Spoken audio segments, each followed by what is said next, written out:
Hello everyone. आज का हमारा टॉपिक है इंट्रोडक्शन ऑफ रिसर्च। तो ये टॉपिक स्टार्ट करने से पहले हमें पता होना चाहिए कि इस वीडियो में हम क्या क्या पढ़ने वाले हैं। पहले हम पढ़ेंगे to define the term research. हमारे ऑब्जेक्टिव क्या है इस टॉपिक को लेने के। To define the term research, research जो टर्म है उसको हमने डिफाइन करना है या उसके और क्या क्या मीनिंग है उससे रिलेटेड उनको।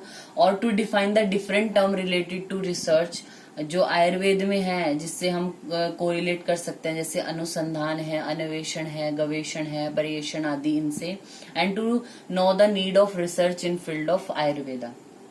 First of all, we have to define the term research. What is research? Research is a systematic collection, analysis and interpretation of the data to answer a certain question or solve a problem. कोई भी problem है उसको solve करने के लिए या फिर कोई क्वेश्चन है उसको आंसर करने के लिए आप क्या करते हो, डेटा है उसको कलेक्ट करते हो। सबसे पहले डेटा इकट्ठा किया, देन उसको एनालाइज करते हो।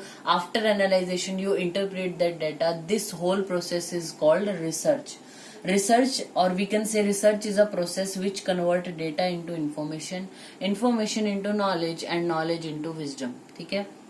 डेटा मीन्स न्यूमेरिकल वैल्यू जो आपके पास है वो आपका डेटा होगा। वो वैसे क्वांटिटेटिव या क्वालिटेटिव कैसा भी हो सकता है, बट जो भी वैल्यूज आपके पास हैं आपने कलेक्ट की, दैट इज योर डेटा।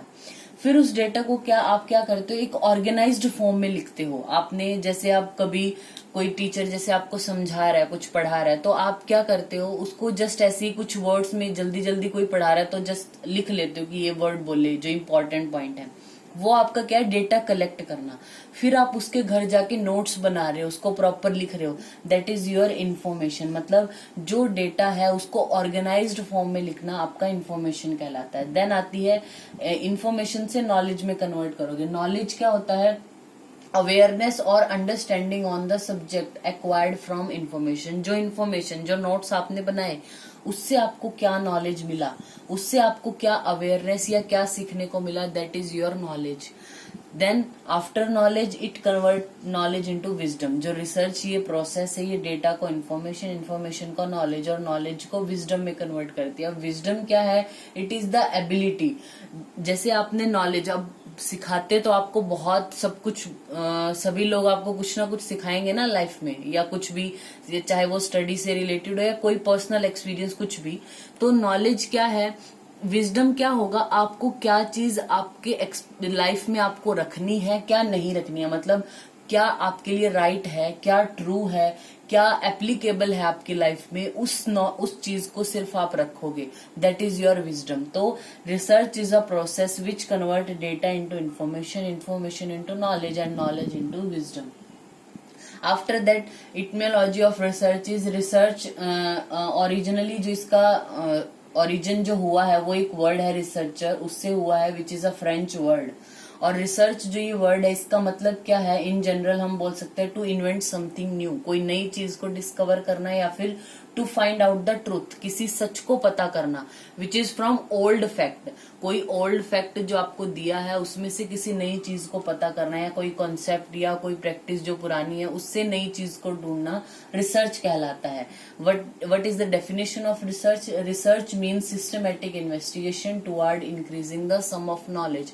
अपनी नॉलेज को बढ़ाने के लिए आप सिस्टमेटिकली कोई ना कोई इन्वेस्टिगेशन कर रहे हो, दैट इज योर रिसर्च। और WHO के according what is research? Research is a quest for knowledge through diligent search और इन्वेस्टिगेशन और एक्सपेरिमेंटेशन। यानी आपको क्या करना है, नॉलेज को निकालना है, either through search, either through investigation, either through the experimentation, aimed at the discovery और interrelation of new knowledge. या तो वो कोई नई ही नॉलेज निकालता है, मतलब किसी और चीज को डिस्कवर कर रहा है, या फिर जो पहले बताई गई है उसमें कुछ नया ऐड कर रहा है, मतलब कुछ इंटर रिलेशन है पुरानी चीज से नई चीज का, उसको जो बता रही है वो हमारी होती है रिसर्च। WHO के अकॉर्डिंग है ये। फिर कुछ वर्ड है जिनमें आपको कंफ्यूजन नहीं होना है, confuse. First is discovery, second is invention and third is research. ठीक है। डिस्कवरी क्या होता है, जो चीज पहले, मतलब पहले से एग्जिस्ट कर रही है लेकिन आप उस चीज के बारे में पहली बार उसको ढूंढते हो, मतलब it is recognising something that already exist. पहले से ही एग्जिस्ट है, लेकिन पहली बार आपने उस चीज को ऑब्जर्व किया या पहले आपने उसको रिकॉग्नाइज किया, दैट इज डिस्कवरी। जैसे कि जो कोलंबस है उसने अमेरिका को डिस्कवर किया, अमेरिका पहले भी था ना, लेकिन उसने पहली बार उसको नाम दिया या क्या है जो भी, तो वो उसकी हो गई डिस्कवरी। देन आता है invention. Invention means creating something new. आप कोई नई चीज अपने आइडिया से, अपने किसी आइडिया या फिर अपने थ्रू कोई एक नई चीज बनाते जो पहले एग्जिस्ट नहीं करती थी, दैट इज योर इन्वेंशन। जैसे थॉमस एडिसन है, उन्होंने लाइट बल्ब उसको इन्वेंट किया, लाइट बल्ब पहले नहीं था, उन्होंने इन्वेंट किया है, तो उनके आइडिया से जो पहली बार डिस्कवर हुआ वो उनकी क्या हो गई, इन्वेंशन हो गया। तो डिस्कवरी मीन्स जो पहले से एग्जिस्ट है, आपने उसको पहली बार ऑब्जर्व किया, डिस्कवरी। इन्वेंशन आपके ही आइडिया से पहली बार वो डिस्कवर हुआ है, पहली बार वो एग्जिस्टेंस में आया है, इन्वेंशन। रिसर्च क्या होता है अब रिसर्च एक तरीके का एक्शन है। ये जो डिस्कवरी और इन्वेंशन है, ये दोनों रिजल्ट है, एंड प्रोडक्ट है। किस कोई चीज डिस्कवर हो जाएगी या इन्वेंट हो जाएगी, लेकिन उसके लिए जो आप एक एक्शन परफॉर्म करते हो वो आपका क्या होता है, रिसर्च होता है। तो research is a process and other, these two are the product. ठीक है। देन आता है हमारा to define the different term related to research. Research से रिलेटेड और क्या क्या टर्म्स हैं जो आपको पता होने चाहिए। जैसे आप रिसर्च जो टॉपिक पढ़ते हैं, जो सब्जेक्ट पढ़ रहे हैं, उसमें कई बार आएगा डेटा, वेरिएबल, एट्रीब्यूट, तो इन चीजों का आपको पता होना चाहिए क्या मतलब है। तो सबसे पहले आता है data. Data is a set of values और क्वालिटेटिव और क्वांटिटेटिव। तो डेटा हमारा क्वालिटेटिव भी हो सकता है, क्वांटिटेटिव भी हो सकता है, और it is a set of values. ठीक है। देन आता है एक वर्ड वेरिएबल। वेरिएबल क्या होता है, variable that can vary from person to person. जो चीज वेरी करती है उसको वेरिएबल बोलते हैं। Third is attribute. Attribute means it is a characteristic of an object और फिनोमिना और पर्सन। कोई भी पर्सन है उसका करेक्टर, या कोई एक फिनोमिना जो उसी तरीके से हो ही रहा है बार बार, उसका करेक्टरिस्टिक है जो होना, वो हमारा कहलाता है एट्रीब्यूट। जैसे कि आपने 10 पर्सन है, उनकी हाइट को मेजर करना है। ठीक है। तो हाइट क्या है, एक एट्रीब्यूट है, करेक्टरिस्टिक है जो आप सबका देखने वाले हो, लेकिन वो पर्सन टू पर्सन चेंज होगा ना, तो वो वेरी करता है, तब उसको आप वेरिएबल बोलते हो। फिर उस हाइट को जब आप कलेक्ट कर रहे हो, set of values your data. देन आता है हाइपोथेसिस। हाइपोथेसिस में क्या होगा, so before studying the hypothesis एक पॉइंट यहाँ पे रह गया। वेरिएबल या डेटा जो हम बोलते हैं क्वालिटेटिव होता है और क्वांटिटेटिव होता है। नाम से ही पता चल रहा है क्वालिटेटिव, जिसमें आप जो वेरिएबल है उसकी प्रॉपर्टीज को ऑब्जर्व करते हो और उनको मेजर करते हो, which not be measured in numerical form. ठीक है। क्वालिटेटिव मीन्स क्वालिटी है, क्वांटिटी नहीं मेजर कर सकते, उनको वैल्यूज में आप न्यूमेरिकल वैल्यूज में नहीं बता सकते। सपोज पेन है किसी पेशेंट को, पेन को क्या आप बता सकते हैं कि उसको एक ऐसे 1 पेन है, 2 पेन है या 3.5, ऐसे कुछ नहीं बता सकते आप। पेन क्या, उसकी कंडीशन बताओगे, माइल्ड है, मॉडरेट है या सीवियर पेन हो रहा है। तो ये क्या है, हमारा क्वालिटेटिव वेरिएबल है। फिर आता है क्वांटिटेटिव। क्वांटिटेटिव में क्या होगा, आप जो करेक्टरिस्टिक है, जो भी उस जिस चीज को भी ऑब्जर्व कर रहे हो, उसकी प्रॉपर्टी को ऑब्जर्व करते हो और उनको मेजर करते हो इन न्यूमेरिकल फॉर्म। जैसे कि अगर आपको 10 पर्सन है, 5 है, या जितने भी आपने सैंपल साइज जो भी है उसका HB चेक करते हो, हाइट चेक कर रहे हो, वेट चेक कर रहे हो, तो न्यूमेरिकल वैल्यू तो आएगी ना सबकी, तो वो हमारा होता है क्वांटिटेटिव। और पेन जो है वो हमारा ऐसे, या फिर आप देखो कि आपने कोई ट्रीटमेंट किसी पेशेंट को दिया था, तो वो क्योर हुआ या नहीं हुआ, तो वो आप लिखोगे क्योर्ड, नॉट क्योर्ड, इस तरीके से लिखोगे, तो उसको न्यूमेरिकल वैल्यू नहीं है उसकी कोई, तो वो हमारा हो गया क्वालिटेटिव। जिसकी कोई न्यूमेरिकल वैल्यू है, जिसको आप न्यूमेरिकल फॉर्म में लिख सकते हो, वो हमारा होता है क्वांटिटेटिव। फिर आता है हाइपोथेसिस।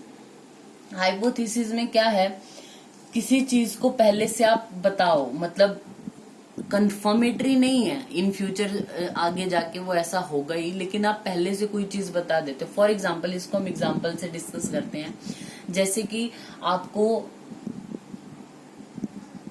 संधिगतवात पे अगर वर्क करना है और उसमें पता है आपको, या आपके पास लिमिटेड एविडेंस जो भी है, या जिस भी बुक से आपने पढ़ा, आपने सुना कहीं से भी, तो आपने देखा कि योगराज गूगल उसमें अच्छा है, लेकिन इस चीज को किसी ने वेरीफाई नहीं किया अब तक, बस सुना है आपने ऐसा, तो आप क्या अपनी एक आपने प्रॉब्लम क्या ली कि संधिवात में पेन मैनेजमेंट में करना चाहता हूँ, तो वो आपने एक रिसर्च प्रॉब्लम को है उसको सिलेक्ट किया है। फिर इस रिसर्च प्रॉब्लम के लिए आप एक प्रपोज्ड सॉल्यूशन देते हो कि योगराज गुगलू शायद इसके पेन मैनेजमेंट में अच्छा काम करे, तो दैट इज योर हाइपोथेसिस। तो हाइपोथेसिस क्या होता है हमारा, it is a supposition or proposed explanation made on the basis of limited evidence, a starting point of further investigation। कोई भी रिसर्च आप शुरू करोगे तो आपका स्टार्टिंग पॉइंट हाइपोथेसिस ही है, यहीं से आपने शुरू करना है कि टू नो द, आपने जैसे हाइपोथेसिस बनाई to know the efficacy of Yograj Guggulu in pain management in cases of संदिग्ध वात, तो ये क्या है आपकी प्रपोज्ड एक्सप्लेनेशन है। यानी इन फ्यूचर आपको नहीं पता कि रिजल्ट इसका पॉजिटिव होगा या नेगेटिव, यानी योगराज गुगलू काम करेगा या नहीं करेगा वो आपको नहीं पता, लेकिन आपने एक सॉल्यूशन दिया कि शायद वो ऐसा काम करेगा, दैट इज योर हाइपोथेसिस। फिर आता है हमारा रिसर्च डिजाइन। रिसर्च डिजाइन क्या है, नाम से पता चल रहा है कोई भी जब आप काम करते हो तो उसके लिए एक डिजाइन तैयार करते हो आप। जैसे आपने अगर घर बनाना है तो ऐसे नहीं आपके पास कोई एरिया, जैसे इतना आपके पास जगह है कोई, उसमें कैसे ही आपने घर बनाना शुरू कर दिया, उसके लिए पहले आप एक डिजाइन बनाते हो कि मैंने यहाँ पे एक रूम यहाँ पे बनाना है, एक बेडरूम, किचन यहाँ पे होना चाहिए, वॉशरूम इधर है, ड्राइंग रूम इधर है, उसके लिए पूरा एक डिजाइन तैयार करते हो आप। तो इसी तरीके से जब आपको रिसर्च करनी है, जैसे आप पीजी में जाते हो तो 3 साल आपको करनी है रिसर्च किसी भी एक टॉपिक पे जो आपका टॉपिक ऑफ इंटरेस्ट होता है उस पे, तो 3 साल में जो आप रिसर्च वो करने वाले हो उसका सबसे पहले आप एक फ्रेमवर्क तैयार करते हो, किस टॉपिक पे करना है, कौन सी ड्रग लोगे, कितने पेशेंट लोगे, क्या चीजें यूज करोगे, क्या मटेरियल मेथड होंगे, किस तरीके से एनालाइज करोगे, क्या सब कुछ है। तो उसके लिए आपको पहले से एक डिजाइन तैयार करना होता है, that is your research design. और research design refer to the overall strategy that is selected to integrate the different component of the study in logical way, or it is the outline of how an investigation will take place। आप जो investigation करने वाले हो इसको कैसे आप करोगे उसका एक क्या है, ये डिटेल्ड आउटलाइन है उसकी। फिर उसके बाद हम देखते हैं रिसर्च प्रोसेस इन जनरल। वैसे तो रिसर्च जो प्रोसेस है वो काफी उसमें स्टेप्स आते हैं, लेकिन इन जनरल जो मेन पॉइंट्स हैं जो इंक्लूड होंगे ही होंगे वो क्या है हमारे, सबसे पहले प्रॉब्लम को आइडेंटिफाई करना है। जैसे आपने फॉर एग्जांपल हम जब यहाँ पे संदिग्धवाद का ही दे रहे हैं तो आपने क्या किया, पहले आपने प्रॉब्लम को आइडेंटिफाई किया कि हमने संदिग्धवाद पे काम करना है। अब ये भी प्रॉब्लम सिलेक्ट आप करते हो, ये डिपेंड भी बहुत चीजों पे करता है। जैसे कि सपोज एरिया की डिमांड ऐसी है, मतलब जिस भी एरिया में आप रहते हो कि संदिग्धवात वहां पे आपको बहुत पेशेंट मिल जाएंगे, तो उस बेसिस पे आप प्रॉब्लम को आइडेंटिफाई करते हो। या फिर आपका टॉपिक ऑफ इंटरेस्ट ही वही, आपको उस व्याधि पे काम करना ही था इसलिए आपने वो टॉपिक लिया। या फिर कि जिस एरिया में आप रह रहे हो वो तो है ही है, डिमांड क्या है कम्युनिटी की, या फिर उस प्रेजेंट इरा में किस चीज, जैसे कोविड का है अवर, तो अभी आपकी डिमांड क्या है कि कोविड पे आप जितने रिसर्च कर सको ताकि जो लोग हैं उनको उनमें हेल्प हो। तो उस प्रेजेंट इरा में क्या नीड है लोगों की, उसके बेसिस पे आप क्या करते हो, अपनी प्रॉब्लम को आइडेंटिफाई करते हो। After identification of problem you made a hypothesis about it. तो second step is formulation of hypothesis. Then आप हाइपोथेसिस के बाद एक्सपेरिमेंट करते हो इन कंट्रोल्ड कंडीशन। जैसे आपने एक्सपेरिमेंट किया, पेशेंट को तो देके देखोगे कि योगराज गुगलू संदिग्धवाद के पेशेंट को दोगे, तो experimentation. After experimentation you carefully observe the patient, तो केयरफुल ऑब्जर्वेशन करते हो। आफ्टर ऑब्जर्वेशन उसको एनालाइज करते हो। आफ्टर एनालाइजेशन आप लास्ट में कंक्लूजन पे आते हो कि आपको मे बी क्या कंक्लूजन मिले कि संदिग्धवात में इसका अच्छा रिजल्ट है माइल्ड या मॉडरेट केसेस में, तो उसके बाद आपको एक कंक्लूजन पे आना है। After that characteristic of a good research, आपकी एक रिसर्च जो अच्छी रिसर्च है उसके क्या क्या करेक्टरिस्टिक हो सकते हैं। It demand a clear statement of the problem, जो आपकी प्रॉब्लम है मीन्स जो हाइपोथेसिस है वो क्लियर कट होनी चाहिए। और इट रिक्वायर अ प्लान, आपकी रिसर्च अच्छी तब होगी जब आपके पास उसका प्लान होगा। घर आपका तभी अच्छा बनेगा जब आपके पास उसका प्रॉपर मैपिंग पूरा आपने किया हुआ है, कहाँ पे क्या किस चीज को आपको ऐड करना है। तो एक प्रॉपर प्लानिंग आपके पास होनी चाहिए उसकी। फिर पॉजिटिव और नेगेटिव फाइंडिंग क्या क्या आ सकती है। ऐसा नहीं है कि आप कोई भी चीज करने बैठोगे तो उसमें हमेशा पॉजिटिव ही रिजल्ट आएगा। तो पॉजिटिव और नेगेटिव दोनों फाइंडिंग्स को ध्यान में रख के चलना है। और जो आप रिसर्च या जो भी वर्क आप करने वाले हो वो आपके रिसर्च क्वेश्चन की तरफ होना चाहिए। जो आपने हाइपोथेसिस या रिसर्च क्वेश्चन शुरू में डिसाइड किया था उसको एक्सप्लेन करने वाला होना चाहिए। ऐसा नहीं है कि आपने तो योगराज गुगली को पेन मैनेजमेंट में देखना था लेकिन आप कोई और ही एक्सपेक्ट लास्ट में बता रहे हो, उसका कंक्लूड करके बता रहे। तो रिसर्च आपकी फोकस्ड होनी चाहिए इन शॉर्ट।